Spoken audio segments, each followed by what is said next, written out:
I feel like, I do like systems. I do think they're important to have to a degree, but I also think that, we're humans at the end of the day, and that human connection is the most valuable part of the whole real estate transaction.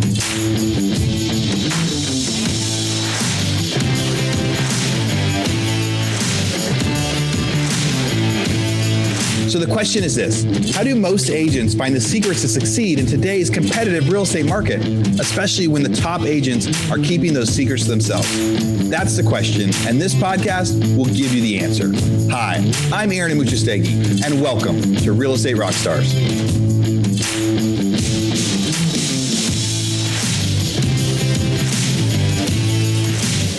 Hey guys, this is Aaron Amuchastegui for a quick commercial break. And here is a paid advertisement from a guy whose voice you might recognize. Do you want to invest in real estate without all the work? I mean, like incredible returns, massive tax savings, one of the best inflation hedges of all time, without all those headaches that come with it?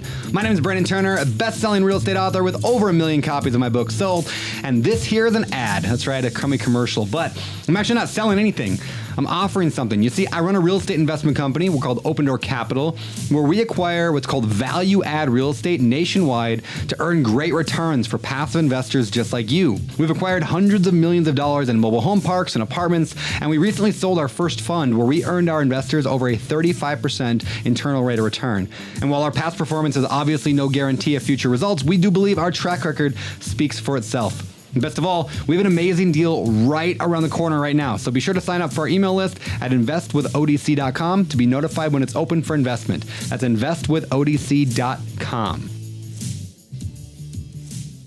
What's up, real estate rock stars? This is Stephanie Heiser filling in for the one and only Aaron Amuchastegui. And today I have the extreme pleasure of interviewing a new 2022 30 under 30 recipient, Jennifer Romero from Hackensack, New Jersey. Jennifer, hey, thanks for being here. Hi, thank you for inviting me. Yeah, so tell us when you got licensed, what your first year was like, and then catch us up to where you are now. Yeah, sure. So I first got licensed in 2017. My first year was definitely, it was difficult, right? Being a new agent is rough, especially when you're 22 years old. Yeah. You don't know a lot of people at 22 that are looking to buy a house or sell real estate. So that first year was something that, it took a lot of grit, a lot of determination, a lot of hard work, 7 days a week, really hustling to get those buyers, those renters, those sellers. So you were prospecting a lot because your sphere was pretty small being so young. Well, yeah, at 22, sincerely, I really didn't have a lot of people that were looking to do much, right? So growing my business originally, I really wanted to grow it organically. But in the beginning, it's difficult because you don't know anyone to grow it organically. So I grew it through different platforms, real estate platforms like Zillow and lead generation online and social media. And, all of that helped me get into more of growing it organically. And as the years went by, once I started to get some renters, I turned them into buyers and then eventually met more people. And then networking really changed a lot for me. I met a lot of people in my sphere. That's amazing. So how long have you been licensed now? So I'm going on to my 5th year now. Sweet. And so you applied for 30 under 30. Can you walk us through what that process is like? Yes. So I applied for 30 under 30. And, to be honest, when I applied, I said, oh, there's no way I'm getting this. This is everyone thinks, right? Oh, there's no way I'm getting this. There's so many people applying. And I did get it. When I got the email that I was a finalist, I said, oh my God, here I am. I actually made it.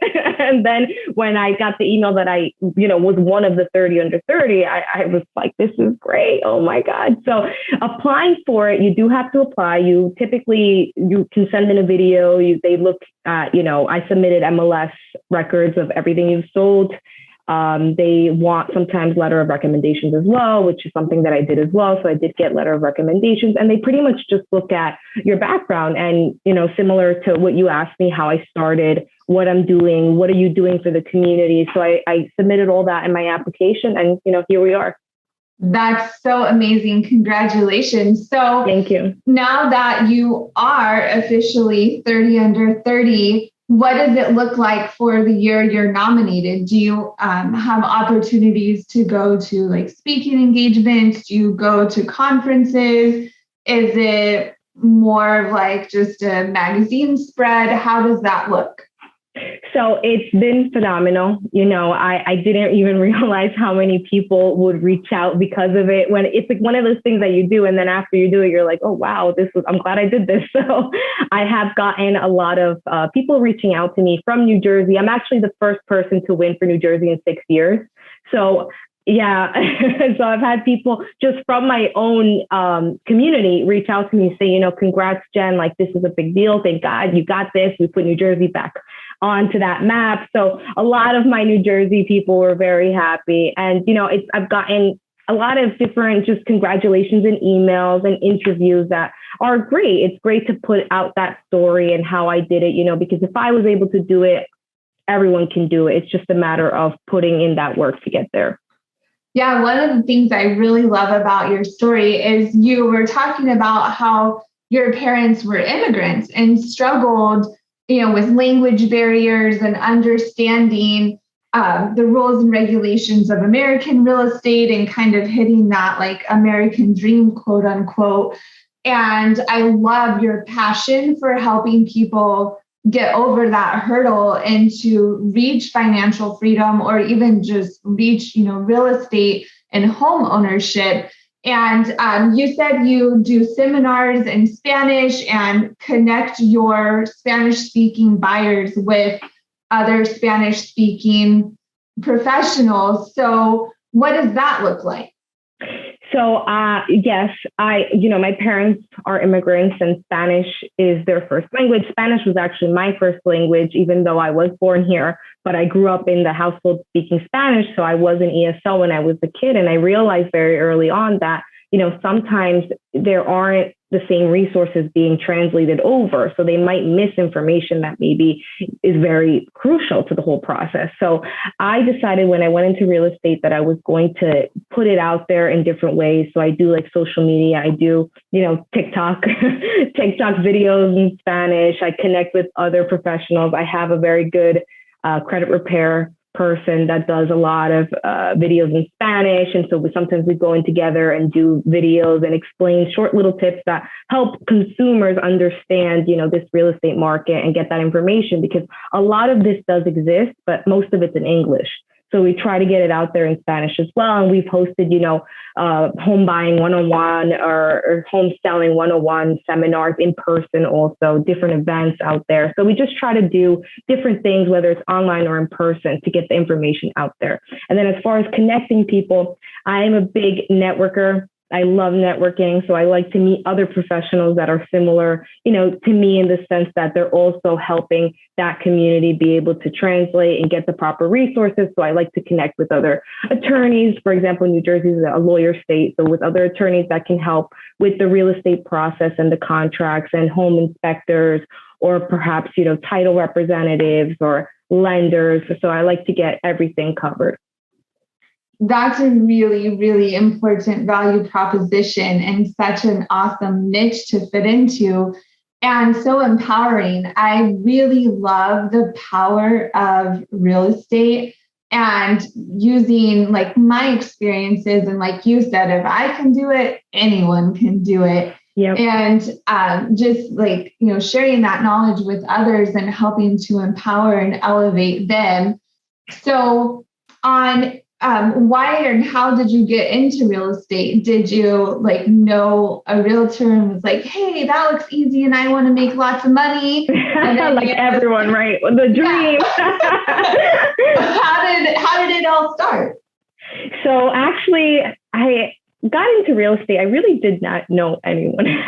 I didn't know, I didn't come from a real estate oriented family or anything like that. So it was extra hard because what had happened was I was in college and I was one of those people that I would switched around my majors. I kind of was going through it, but I wasn't sure what exactly I wanted to do.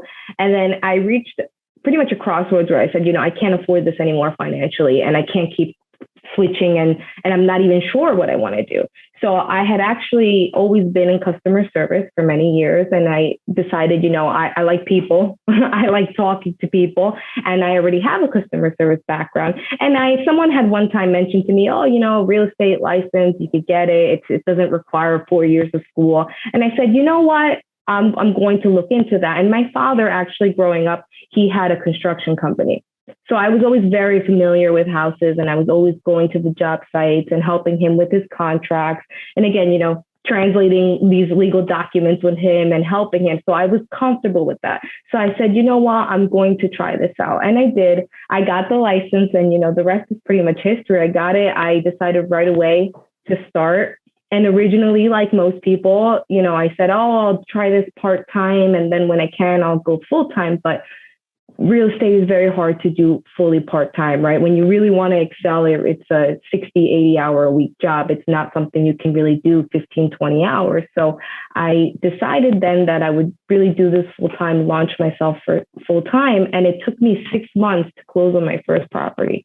So that was difficult because I didn't have a lot of funds and I had all these different bills to pay, and I was working 7 days a week. And I was like, we have to make this work. And, it did. Once I sold that first one, got a few more referrals, kept it going. And it just, the rest is history. Here we are. Yeah. So how many deals did you do your first year? My first year, I believe I did about 10 or 11 deals, which was, I had made a goal for myself. And I said, I need to sell 10 houses. And I did it. And that was basically done in 6 months, since it took you 6 right, months exactly. to get your first. Exactly. That's pretty amazing. And then how many deals did you do last year in 2021? Last year I did 42. And how many do you think you're on pace for 2022?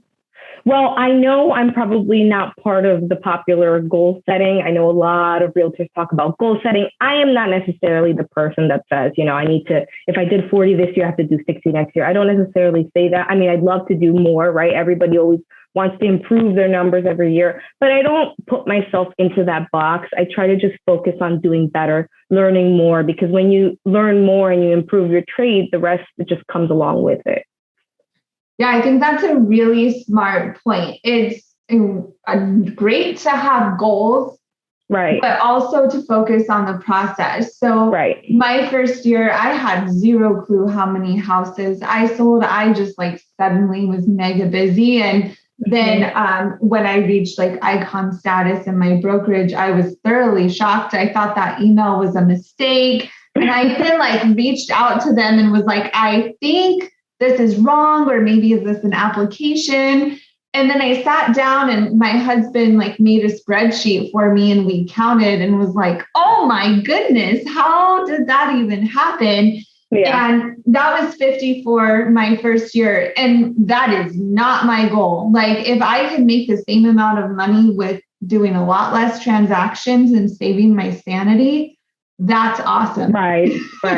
No, of course. Yeah. And real estate's a tough career. You work a lot and you have to juggle a lot, right? There's a lot of different hats that we wear. So it's something that I don't necessarily put in more numbers. I just try to do better, be a better version of myself every year.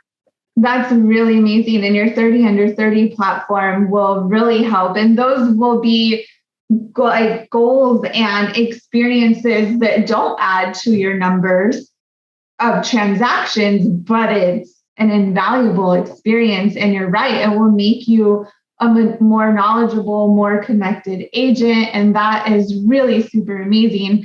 So when you joined, were you on a team? And then did you join a team or switch teams or brokerages in your 5-year career so far? So when I first started off, I actually started at a local Keller Williams office. I did start as a sole agent. And I initially started there, just trying to learn everything and anything, going to all those different trainings and events. And then a few months later, when I really said, I have to make this work, I met Martin, who is now my business partner, and he had a small team. And he said, what, why don't you consider joining a team? So I did. I went over to Remax, and I loved Remax. I loved everything the brand had to offer me here in this area. And so we were there and we decided, we'll build this team together. So within a different office, we started to build the team out, and we had 2 more agents join. And then, last year we said, okay, you know what, maybe we're at this point where we could open up our own office. We can shift into a different direction and open up our own office, which we did. So our office, Remax Lifestyles, was established a year ago, and now we're 10 agents in total. Wow, that is a massive scaling very quickly on your team side. So do you have a broker's license as well? Yes, I did get my broker's license last year, right before we opened up the office. Very cool. So what do you think your goals are for the future? Do you have, I know you're not the goals person numbers wise, but what will it look like in the near future or down the road? Do you have a vision of where you'd like to go next, or any thoughts of like pivoting or changing your business at all, or just taking it day by day? So I am very much so practice what you preach type of person, right? So I love investments. I love real estate. I own a 2-family home as well. So I want to, in this part of my career, I want to continue, improving my trade, being a realtor, because at the core, I'm a realtor. I love selling houses, but I'm also a broker now. So I like to train other individuals, especially the newer agents, the young agents that were in my shoes at one point that really don't have all those resources yet or the knowledge, and they're just kind of getting their feet wet and they need that help, that hand holding. I like to be that person for them and say, you know what, this is what I did, and take a little piece of that and take a little piece of this and apply it and make it your own. So for the future, I would say I want to focus a lot, just still on my sales, still being a realtor, but also on that mentorship that I can provide other agents as well, and real estate investing, because I love real estate investing. I love real estate in itself. Yeah, me too. I started with investing and got my license simply to sell my first flip. Of course, now looking back, I wish I would have kept that house and refied and used my refinance money to buy another property and scaled that way. But as my husband always says, the second best time to plant a tree is today. Mm-hmm. So we're starting to build our rental portfolio now. So so you own a duplex and then you're looking to grow your investment portfolio. Do you have plans for sticking with multifamily, or is short-term rental a big thing in New Jersey? So over here in New Jersey, this specific area, we're about 20 minutes from New York City. So there's a lot of different popular things you can do. You can do short-term rentals. You could do vacation rentals like Airbnb and all those. You can rent it out if you want just to a regular tenant. There's a lot of flipping over here as well. So personally, I really like rentals. I prefer to keep it, rent it, or do Airbnb as well. Those are great because, again, the location is prime over here. So that's my goal, is really to have more investments to hold and not really flip them per se. I'll sell them, but I'll keep, the ones that I want to keep. Hey, real estate rock stars. This is Aaron Amuchastegui, and I'm interrupting myself to bring you this commercial break from one of our sponsors. There's somebody I've been looking at for a long time, and when they reached out to me, I said, yes, we have to be able to do this deal. So that sponsor is Follow Up Boss. There's a lot of superstars out there that use Follow Up Boss. What's your favorite CRM? We're using Follow Up Boss. We use Follow Up Boss. So we use Follow Up Boss. I love Follow Up Boss. I love it. We have action plans now for bringing on new agents. We have action plans for our recruiting. We call them action plans in Follow Up Boss, which will trigger tasks for the agents to do as far as calling. Follow Up Boss I like more for the integrations with everything, MailChimp, Call Action, all those different products. I will say we used Sync, and we switched from Sync to Follow Up Boss. Honestly, the greatest CRM I've ever used. I've used Brivity, Sync. I've looked at Boomtown, Real Geeks, just a bunch of different ones. But me personally, I fell in love with Fub about 7 months ago when I first started using it. I've used Boomtown. I've used Line Desk. I've used Conversion. And I think Follow Up Boss gives you the most integrations that are simple, and it gives you the best ability to go and integrate large things into one single solitary platform, yet at the same time, it's still affordable. I do like Follow Up Boss better just because you can text from the app and things like that. It's just a little more convenient for me. It tracks everything that I need. I can customize it if I want. If I want to go smart list based, that's fine. If I want to go task based, it's fine. I think it's one of the best systems, and it's very user friendly. It just really helps me never drop a ball because it's so user friendly. I don't have a one horse in the race with Follow Up Boss. Purely objective, Follow Up Boss has been the best one that we've found. Now, I've used Follow Up Boss. We've actually used it in our non-real estate businesses as well because it's so good at being able to set timers, set automatic texting and emailing. So here's what we got. For Real Estate Rockstars listeners, you get a 30-day free trial. That's normally 14 days. So in order to get this, you go followupboss.com, just like it sounds, /Rockstars. Go there, get your 30-day free trial and check it out. Especially if you aren't using any systems or any CRMs yet, this will be a great one for you to start with. Thanks again. Now back to our show. So for short-term rentals, do you have a lot of clients that are buying short-term rentals in your market, or do you have a lot of locals buying their first-time homes? Like, what does your clientele typically look like? So the clientele around here is I would say it's pretty much more geared towards buyers that are and users that are home buyers that they want to live there. A lot of the people that buy in this area usually come from New York City. They decide that they want to be in the suburbs. We're technically considered, even though it's New Jersey, we're technically considered a suburb of New York because we're so close. So a lot of the people that end up buying over here, a lot of them still work in New York or they're coming from New York. So this is just a great place to live. Everything is very close. It's very diverse. There's a lot to do around here. So most of the people buying are to actually live here, home buyers. What is the average sales price in your market? I would say in my market right now, right, it's gone up a lot since COVID happened. Right now, the average you're looking at for like a 3-bedroom, 2-bath house would be around $450 to $550 in this area. Wow, that's less than what I anticipated being right outside of New York. And are you mainly working with buyers or sellers? Are you guys about 50-50? How does your team divvy up the clients that come in? So I would say at this point in my career, I do probably about 70% sellers, 30% buyers. I love buyers. For some reason, I've gotten a lot of sellers. It's kind of been that repeat business that, the neighbor refers me and then I sell the house next door. So luckily, thankfully, I have gotten a lot of business like that, but I do about 70% sellers and 30% buyers right now. Do you have a system in place for reaching back out to your sphere now that you have built up your business? Do you do like pop buys or mailers? How do you guys generate new clients as well as maintain the connections with your past clients? So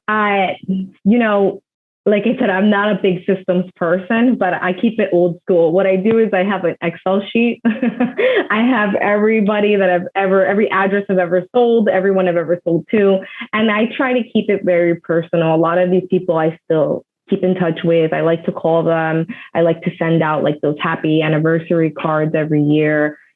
Just reach out, see if I can help them with anything. A lot of times my clients come back to me just for some advice or what they can do with the market, or what they can do with their rentals or anything like that. And we just keep in touch. For Christmas, I always send something, or for different holidays, we send something and just talk to them. And we do mailers as well as far as generating new business. I've had a lot of success with mailers, but we try to combine both methods, online and the mailers and the old school techniques.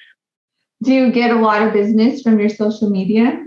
I don't do social media in the way that I know some realtors do as far as getting new business. What I do is I have a lot of my past clients on social media and I continually post on there, and I end up getting a lot of repeat referral business from them because I'm constantly being put in front of them, right? I keep putting up, I have a new listing. I just helped this buyer. I just helped this person do this. So they consistently see me and they end up usually contacting me because they saw something that maybe their cousin might be interested in, or their neighbor, or, something along those lines.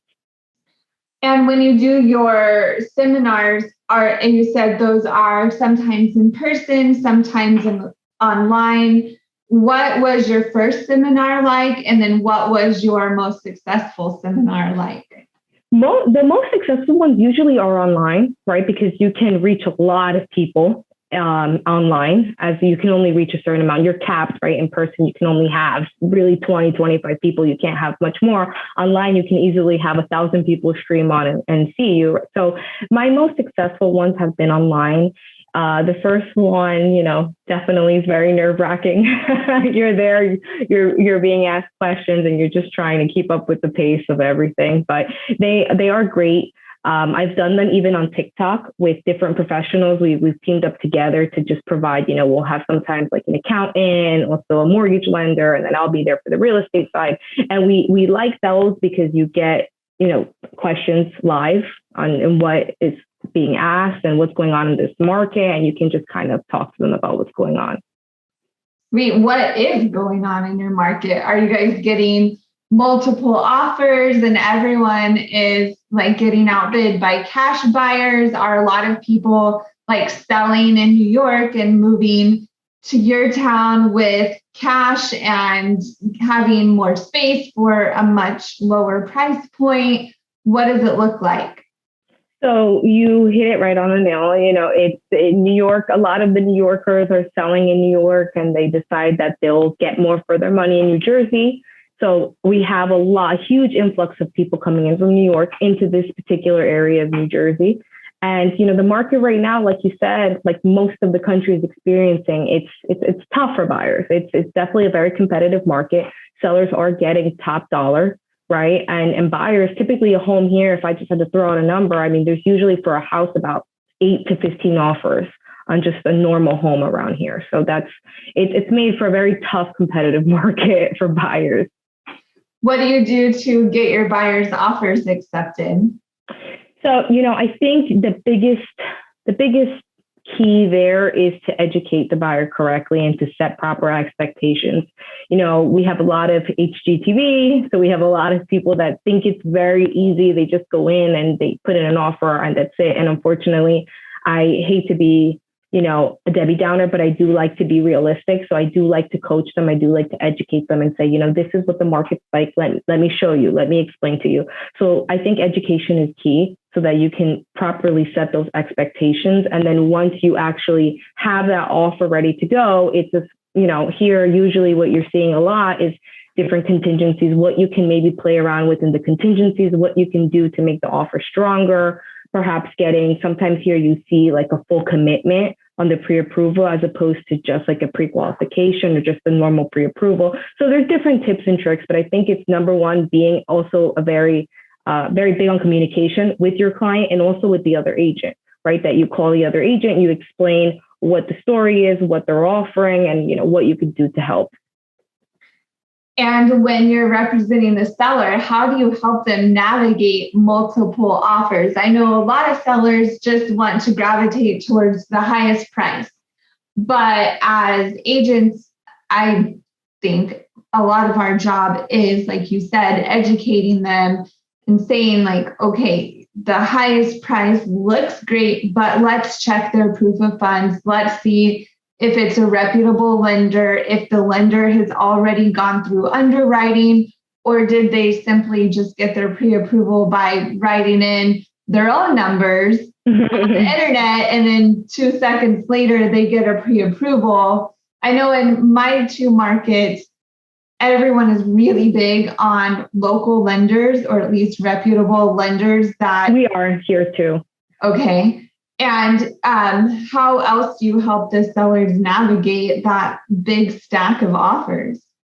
So with sellers, usually what I do is I typically like, and I'm a very face-to-face type of person, so I do like to sit down with them and say, you know what, let's go over everything. So, if you have 20 offers, it's very important that you look at everything. Usually in those scenarios, you typically have, let's say, of 25 that are very strong and the rest might not be as strong, right? So we go through everything and we look at exactly like you said, the highest offer might not be the best offer. Sometimes you have to look at the financing, if there are any contingencies, if that person has to sell their home to buy this home, that might not be the most favorable offer, even if they're the highest, or what type of financing they're doing, what's their down payment, what's their deposit. right? If it's a local lender, if it's a reputable lender, if it's somebody that, that you trust, that you can tell them, hey, this is a local lender that knows the market here. It's not a lender that's located 5 states away. So just different things that you can talk to them and then help them choose what offer they feel the most comfortable with.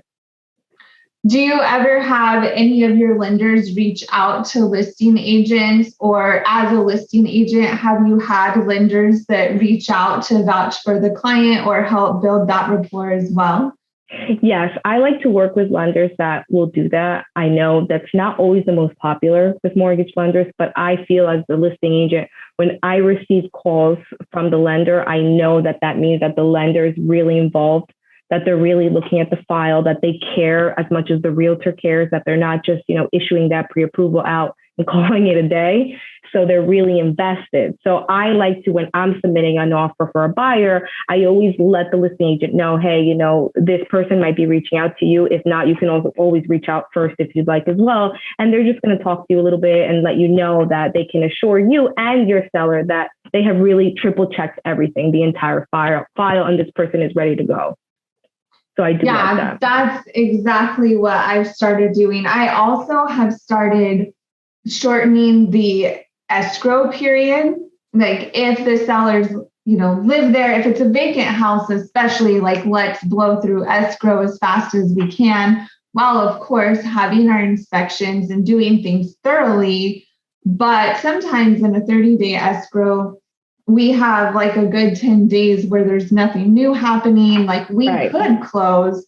So I have been having a lot of success with having buyers have a 21-day escrow period and then maybe a 21-day rent back where the sellers don't have to pay to be there, but they have their cash and can start like hiring a moving company or getting someone to help them pack or having that down payment for their next house. So are you guys allowed to do that in New Jersey? We are allowed. Yeah, we are allowed. I definitely do include that in many of my offers. And I say, if that's something, sometimes the seller wants to simply close and just be done with it. But a lot of times they need that extra time. They might actually need 2 or 3 weeks, or maybe they need a month or 3 months. So I always have that conversation first with the buyer to see if that's even feasible. And then if I can present it, I will present it because it definitely helps. And I think that it's very reassuring for the seller to know, okay, we're closing, the money's in the bank, and now you can do what you have to do with that and take that next step while still having housing, right? I think a lot of sellers in this market are scared that if they go to sell, where are they going to go? Because they know that the inventory is so low. So that's something that definitely helps a lot. That we've definitely done that here a lot. That's really cool. Is there anything you would say to a new agent starting out in this crazy market? Like where to go? How do they know what to follow, or what advice would you give a rookie in this insane market? This market is definitely insane. And I think for a lot of agents, it's exhausting, right? For everyone, whether you're seasoned or new, it is very exhausting.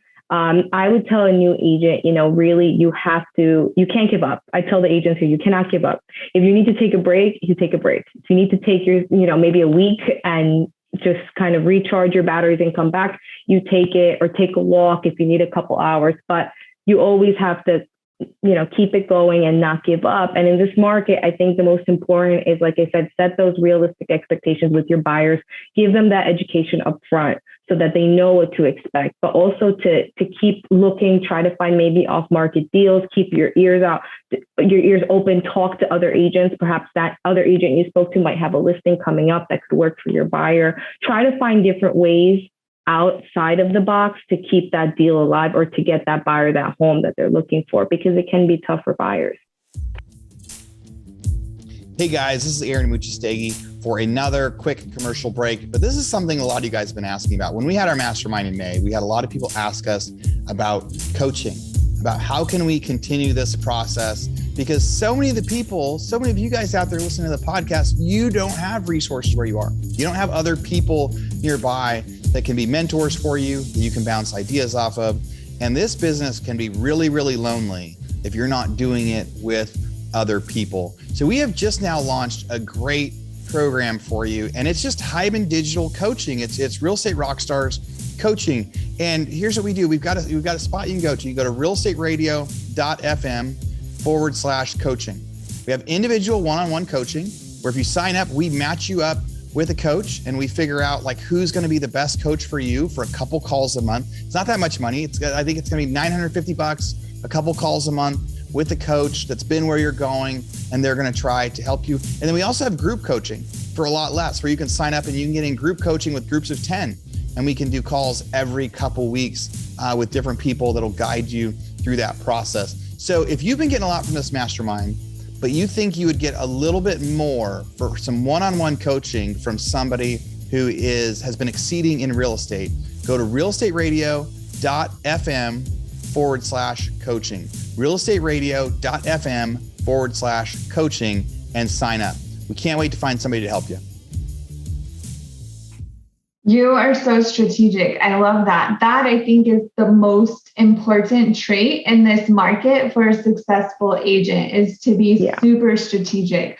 So how would someone find an off-market property when you tell your new agents, that idea, which is really smart, but how, where, how do I make that happen?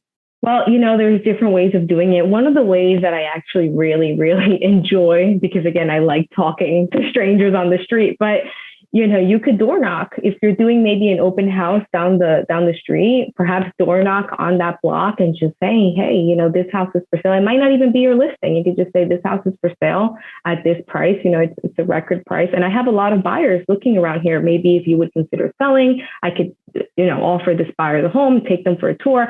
And you'd be surprised how many people actually are considering. They just might not know what steps to take. They might not be ready to make that call. So you're already putting yourself out there in front of them, no pressure, just say, hey, I'm already down the street. That's one of the methods I like to use. And then other ways of doing it, you can even just go on Facebook. There's people every day asking to talk to a realtor, to get an evaluation, things like that, to just find different ways of talking and getting yourself in front of people. Really, that's number one. Thank you so much for all of those tips. So in May, we are having the first ever Real Estate Rockstars Mastermind, and it would be amazing if you could come. But for sure, next year, we've got to get you on stage. So you heard it here first. Jennifer Romero is going to be on stage with the second annual Real Estate Rockstars Mastermind. This year, it is in Austin, and our speakers are giving value, but also we're going to receive it as well. Everyone is there. Every person who bought a ticket to attend, every speaker, everyone has something to give. And if you were going to a mastermind, what tips or tricks would you be looking at? What would help you grow or expand your business or your personal or professional life now? I would say the biggest tips that I would be looking for is just different ways to be creative. This is a very competitive field, very competitive market. So there are a lot of things that you can learn from other agents that what they're doing across the country, right? Because although the market seems to be the same everywhere across the United States, it's competitive, there's still a little bit different. And perhaps there's different ways to get your message across to a buyer, seller, or renter, what we can do to just be innovative, to be different, because more importantly, it's about, providing that quality service to that person. So I like to hear what other people are doing, and then that way try to apply it in my own way. So I think that for me is the biggest. And of course, new apps or new things that help us kind of make our job a little bit easier as well. Right. Efficiency is what I'm always looking for. Yeah. Anything to just be more efficient. And like you, I'm not that typical agent that works in the world of goal setting and my daily schedule needs to be regimented, or having a lot of structure and having a system in place to where it's all working smoothly. I'm totally working on that, but I just love to just do it and go for it. And I am the same way. I feel I do like systems. I do think they're important to have, to a degree, but I also think that, we're humans at the end of the day, and that human connection is the most valuable part of the whole real estate transaction. That's the quote right there. Human connection is the most valuable part of the real estate transaction. Yep. Well, thank you so much for your time, Jennifer. It was such a pleasure. Congrats on getting 30 under 30. That's a huge accomplishment. Thank you so much. Tell us where the listeners can find you, where they can connect with you. Yes, they can connect with me if they want on Instagram. It's a very, very easy name, Remax Jennifer. Or they can find me on Facebook. They can find me on LinkedIn. I'm always willing to connect, and I love meeting other agents across the country. So even worldwide, I have met agents from other countries as well. So I love connecting. I love bouncing different ideas off of each other. Anybody that wants to reach out, I'd be more than happy to speak to them. That's amazing. Thank you at Remax Jennifer. Thanks for listening, Rockstars. See you next time. Bye. All right, real estate rock stars. This is Aaron Muchastegui jumping in again to thank you for listening to the show. Hopefully you guys loved listening to that one. And I want to make sure that you know about all of the extra resources that we have. And also, we need your help. They say podcasts are free. You get to listen to podcasts for free. But what is the cost of that podcast? I would say if I could beg you to pay anything for that podcast, I would say the cost of the podcast is going and giving a review. So whether you download it on Google or Apple or YouTube or anywhere else, please go give us a review. Say what you liked, what you didn't like. It helps us get better guests. The more reviews, the higher we get in the rankings. Right now, we are the biggest podcast out there for real estate agents, and we want to keep that spot because we know there's lots of podcasts out there. So go give us a review. Also, be sure to go to hibandigital.com. If you liked any of the resources that those real estate agents talked about, we've got a huge video vault of those resources for free. Every penny that comes on the podcast that we interview, they give us something that helps them get their deals or helps them work with their clients. And we put that in the toolbox in our vault for you. So go to hibandigital.com and you can get it. If you're looking for real estate education, go to rebusuniversity.com. We have all sorts of courses in there to help agents succeed in real estate, how to get the listing, how to negotiate deals, how to become an investor, all sorts of different stuff, rebusuniversity.com.